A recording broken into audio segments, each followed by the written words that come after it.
siwezi pitisha arkani katika moyo wako, siwezi kutawadha tayammum, umewekewa option ya pili. Lakini huwezi kuona siwezi kuacha kunywa pombe, basi gusa japo Jumapili. Hakuna. Katika kuacha maasi ni moja kwa moja, lakini katika kufanya ni kadiri unavyoweza.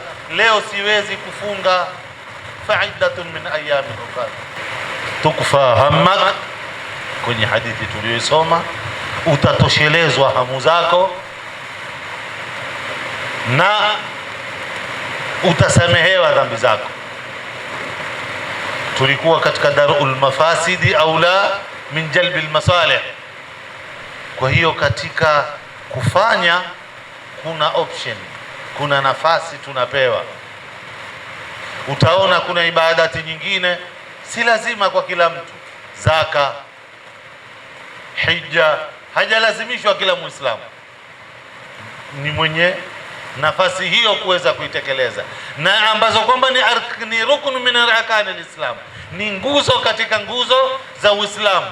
Kwa hiyo kuna mwingine ataishi na nguzo 2 au 3 katika Uislamu wake, kuna mwingine katika Uislamu wake ni nguzo 4, mwingine inakuwa lazima atekeleze nguzo 5.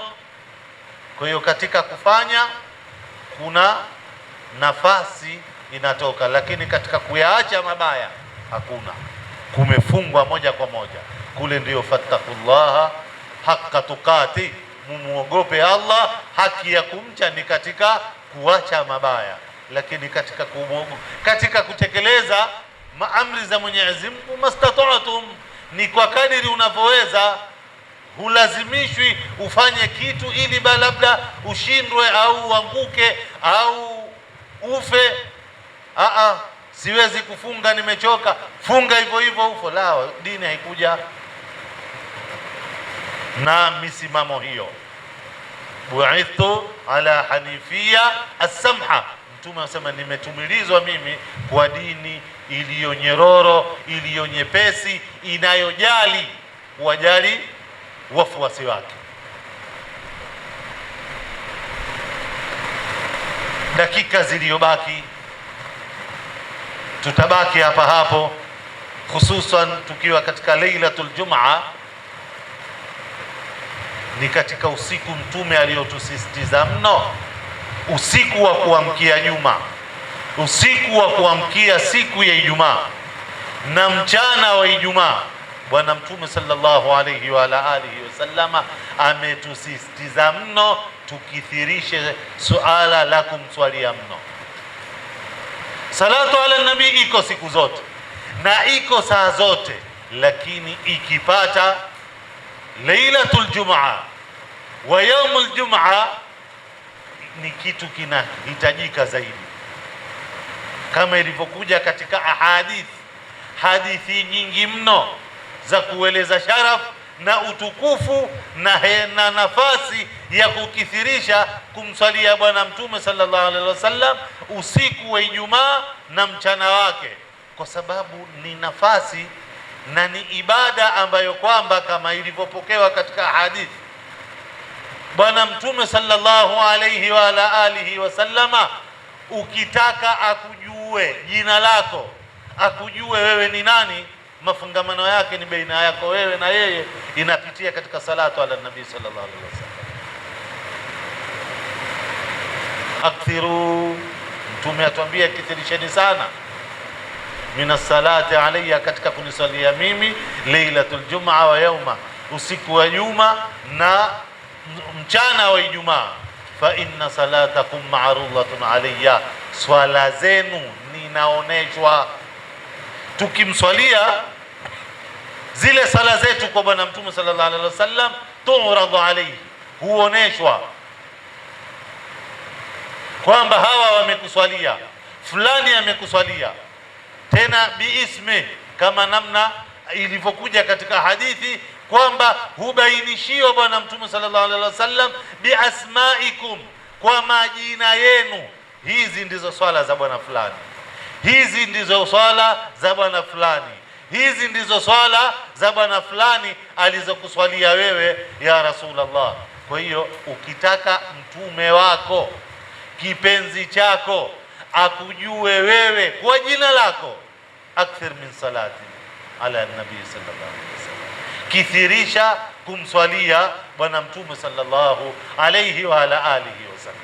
Kwa hiyo sala ya bwana mtume sallallahu alaihi wa ala alihi wasallam, hususan katika siku ya Juma, kuna ayyam,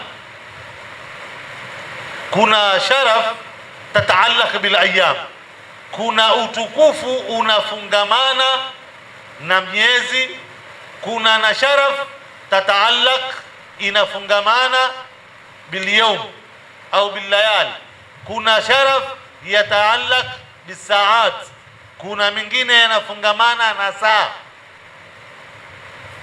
bimaana wakati. Kwa hiyo kuna mwezi bora wa kumsalia mtume, kuna usiku bora zaidi wa kumsalia mtume. Ni upi? Mchana bora zaidi ni mchana wa Ijumaa, usiku wa kupambaukia Ijumaa. Alafu kuna na saa bora, kuna saa bora. Ni wakati gani bora zaidi ya kumsalia mtume? Na hizi zimewekwa ni kama indicators kukuzundusha. Mtume tumeambiwa tumswalie, ni kitu, ni ibada ya kila siku, lakini ikija ile siku, leo ni Alhamisi, uongeze chaji. Leo ni Ijumaa, saa hii ni saa fulani. Mtume sallallahu alayhi wa ala alihi wasallam ametusisitiza tumswalie, hususan mubasharatan baada al-adhan, kukimalizika kuadhiniwa. Baada ya adhani yoyote baada yake ni sunna kwanza umswalie bwana mtume sallallahu alaihi wa alihi wasallam na swala ya mtume. Alafu kuna na ile dua sallallahu, ambayo kwamba ilikuja kwenye hadithi, munio sallallahu aliyal wasila, muniombeeni Mungu anipe ile daraja ya wasila. Ile ni mbali. Kwa hiyo kuna nafasi ibada ya kumswalia mtume mubashara baada al-adhan, kuna na ibada ya kumsalia mtume sallallahu alayhi wa ala alihi wasallama, na ile dua ni kitu cha pili. Kwa hiyo baada ya kumsalia mtume ndio wamuombea mtume sallallahu alaihi wasallam, ile nafasi ambayo kwamba mwenyewe asema wa arju an yakuna ana, nataraji nafasi hiyo mimi ndiyo nitakayekuwa kwenye hiyo nafasi. Niombeeni nafasi hiyo, mimi mwenyewe nataraji mimi nafasi hiyo ni yangu. Sasa hili swala tuliangalie kwa akili ya kuelewa. Mtume amehitaji tumuombee Mungu. Kwanza bwana mtume hahitaji dua zetu, atufundisha,